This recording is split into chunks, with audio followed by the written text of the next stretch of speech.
Doctor صاحب آپ کہہ رہے ہیں کہ کھانسی اور بلغم کے لیے میڈیسن نہیں دینی چاہیے، آپ ڈاکٹر ہو کے کیوں کہہ رہے ہیں کہ میڈیسن نہیں دینی چاہیے؟ بڑا زبردست کوشچن ہے آپ کا۔ سب سے پہلے آپ یہ سمجھنے کی کوشش کریں کہ کھانسی جو ہے یہ ہے کیا، اور جو بلغم آنا ہے یہ ہے کیا۔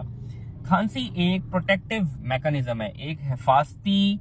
میکانزم اللہ تعالیٰ کا بنایا ہوا کہ جب بھی ہمارے جسم کے اندر کوئی باہر سے اجزاء داخل ہوتے ہیں جو مضر صحت ہیں، جس میں کہ پارٹیکلز ہیں، اسموگ ہے، اس میں وائرسز ہیں، دھواں ہے، مٹی ہے، ایسی چیزیں جس کو پھیپھڑوں کے نیچے والے حصے میں جانے سے روکا جاتا ہے تاکہ بچوں کو نمونیا پیدا نہ ہو، تو وہ جو سانس کی اوپر والی نالیاں ہوتی ہیں وہاں پر اللہ تعالیٰ ایک خاص قسم کی کچھ خلیے رکھے ہوتے ہیں جو اریٹیشن کاز کرتے ہیں اور وہ آپ کو کھانسی کرواتے ہیں۔ کھانسی میں آپ وہ سارے جراثیم، وہ مٹی کے پارٹیکلز، وہ غیر ضروری جتنے بھی مواد ہیں جو جسم کے اندر داخل ہونے کی کوشش کرتے ہیں، اس کو ہم لوگ ایکسپلس آؤٹ کرتے ہیں، باہر پھینکتے ہیں کیا تو سارے وائرسز اور ہر چیز نکل جاتی ہے اس کے اندر۔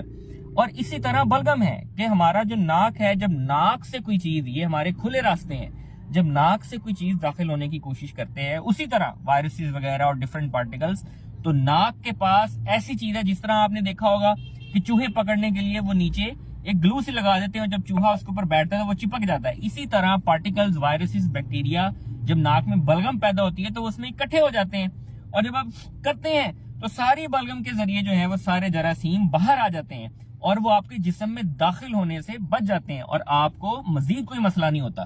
ہاں، اگر آپ غیر ضروری کھانسی روکنے کے لیے اور نزلہ زکام بند کرنے کے لیے دوائیاں لیں گے